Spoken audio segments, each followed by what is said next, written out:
Welcome to the For Peds Sake podcast, a Nicklaus Children's Hospital podcast that is all about putting children at the heart of healthcare. I'm your host, Dr. Chad Perlin, a pediatric plastic surgeon here at Nicklaus Children's and a father of two boys. And today we are back with Dr. Melanie Suaris, a pediatrician here at Nicklaus Children's, for part 2 of our pediatric frequently asked questions episode. Dr. Suaris, thank you again for joining us on the podcast. Thanks for having me again. Thank you. Of course. And for those listeners who missed the introduction last week, Dr. Suaris is not only a pediatrician here at Nicklaus Children's, but is a mom of a young son and has another soon on the way. So sharing lots of expertise, both from her experience professionally and as a parent herself. So thank you. One of the things that's really important to us about this podcast is how we approach this both as physicians and parents. So great to have you back.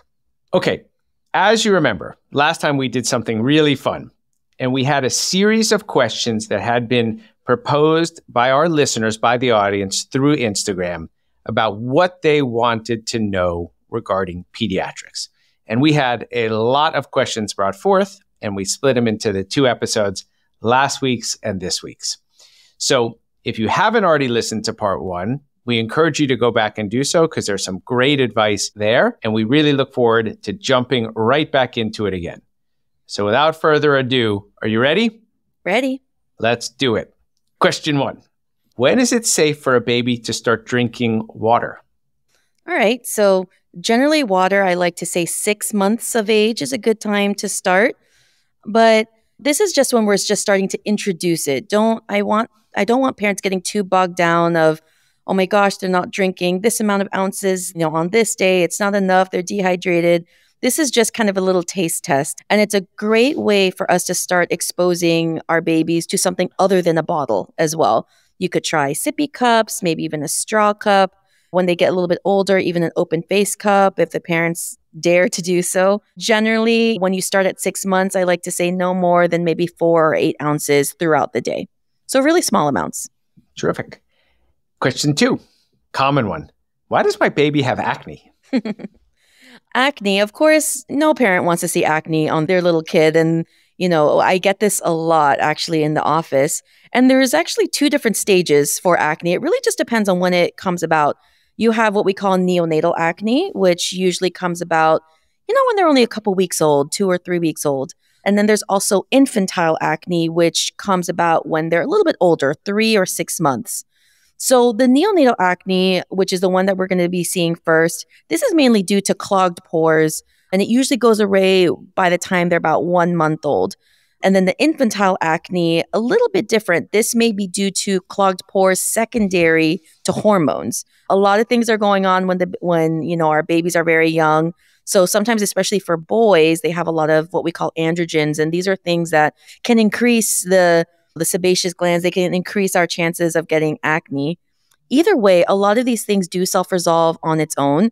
And what I like to tell parents is, think about a teenager. When you're giving them a bath, you try to encourage them to use soap on their face, right? And a lot of parents, especially for young kids, they're afraid to use baby soap. They just use a little bit of water on the face. I say, look, use a little bit of that soap.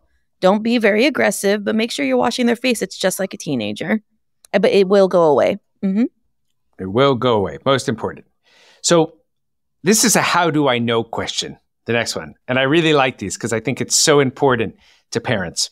So the question was, how do I know if my baby has RSV or just a cold? And does it matter? This is a really wonderful question because the frustrating answer is that you don't know whether or not it's RSV versus a cold. Whether or not we have a name to a virus, what matters is how the child looks. But classically, RSV, these come with fevers. It comes with maybe even wheezing, difficulty breathing, and usually lots of nasal discharge. That's definitely a telltale sign that makes me think, ooh, maybe this kid maybe has RSV. But the things that I want parents to remember, like I had mentioned before, is just how your baby looks. Look for those signs of respiratory distress. And the main 3 things for me is looking at the belly breathing. You look at their throat, you see if they're just like breathing so deep that you see a little bit of a hole that comes in their throat. or if their nostrils are flaring. Those are all three great signs for, for these babies who essentially can't speak for themselves, that parents can see at home whether or not their child is having respiratory distress. And RSV or not, if you see these signs, these are reasons to definitely go see either your pediatrician during the day or going to the urgent care or emergency department. Got it. Thank you. We talked a little bit on the first episode about sore throats and tonsils and when a child should get their tonsils out. And you mentioned strep throat then. So one of the questions put forth by our listeners was, why does my child keep getting strep throat? Talk about that. And I tell you, it's not easy to have a kid that always gets these infections, that always gets strep throat infections. I will say that strep is very highly contagious. And especially once one kid in the class has it, classically, several kids end up having it in the classroom. Even if you just seemingly recovered from one infection, if you get exposed to someone else with maybe a different strand of strep or just a new exposure, 100% you could get re-exposed and get sick all over again. Sometimes it's something that we call carriers as well.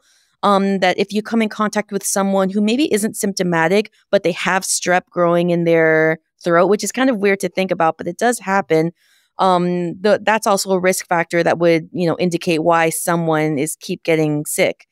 Another reason that someone would keep getting strep throat infections is if, the traditional antibiotic course, if you're using traditional antibiotics such as amoxicillin, it's going to be a 10-day course of antibiotics, which is a long time. And most kids will get better within a couple of days. So sometimes parents don't necessarily complete the entire 10-day course. So if they don't do that, then you don't really give your body enough tools to completely get rid of it from your body. And that's a perfect opportunity for the infection to start all over again. So that's why I always tell parents, even when you feel fantastic, make sure that you're finishing your antibiotic course. Another reason why it could happen is if that initial antibiotic just didn't work, and if you're not seeing symptom resolution within 2 or 3 days, you really should be going back to the doctor and saying, hey, I'm still having a sore throat. This is still happening. And then they're likely going to try maybe a different antibiotic because resistance does happen in the community.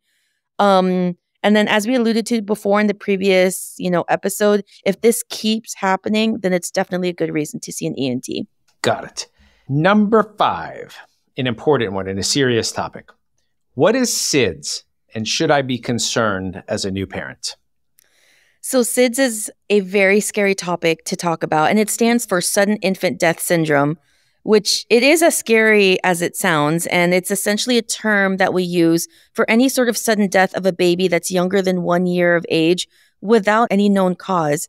And despite the amount of research and everything that's really gone into this is still very frightening because it still is very much unpredictable. But thankfully, there has been a lot of research and a lot of talk out there that pediatricians will talk to the parents about that could help reduce our risk of SIDS. One of the best example I could give is the Back to Sleep or the Safe to Sleep campaign, which has definitely significantly reduced our incidence of SIDS. And essentially what this is parents putting their babies back on a firm mattress to sleep.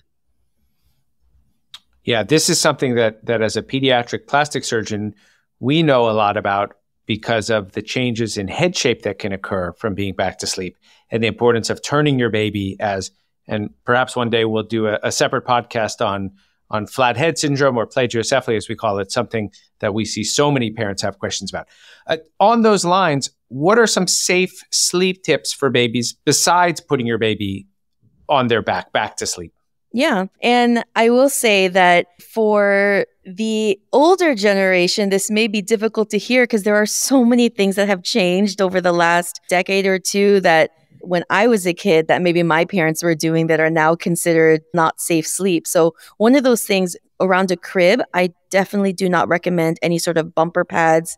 We get it all the time. The parents are like, oh, but my kid's hands get stuck between the crib. The foot gets stuck. We need to put a little bit of a bumper so that they don't hit their head. But what we don't, the risk for that is that, a baby can turn to the side. It could ultimately possibly lead to suffocation, things like that. So no bumper pads.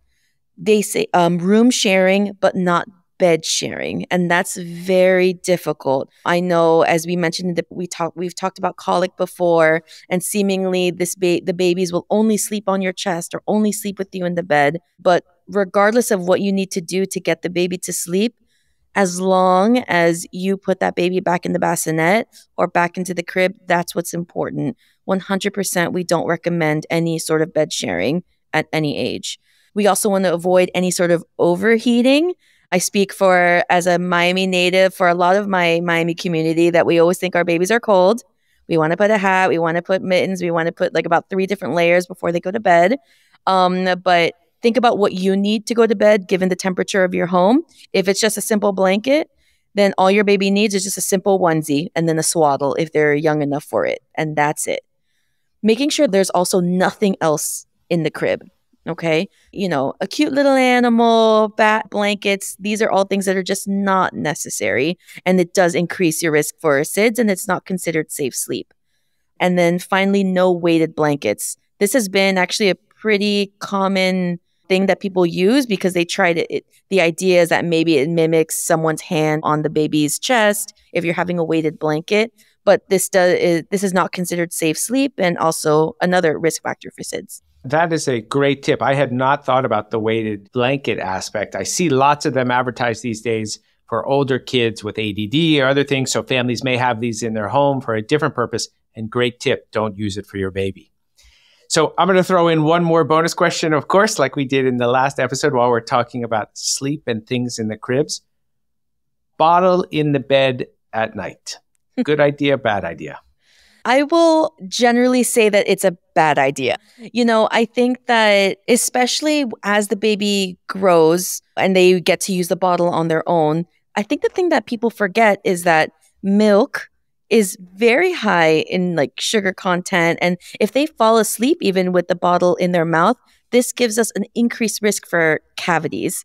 And so I say, you feed your baby, you burp, they don't need anything else in the crib. Trust me, they will let you know if they do. So it's best to just keep everything out. Even when they're older, I like to say, don't even keep water in there. Or else you're going to get stuck with a kid who basically wakes up in the night requiring milk or requiring water. And so you're not doing your future self any favors by doing that. Well, you are amazing. Once again, look what we've just covered in just this short time, from acne to RSV to SIDS and safe sleep.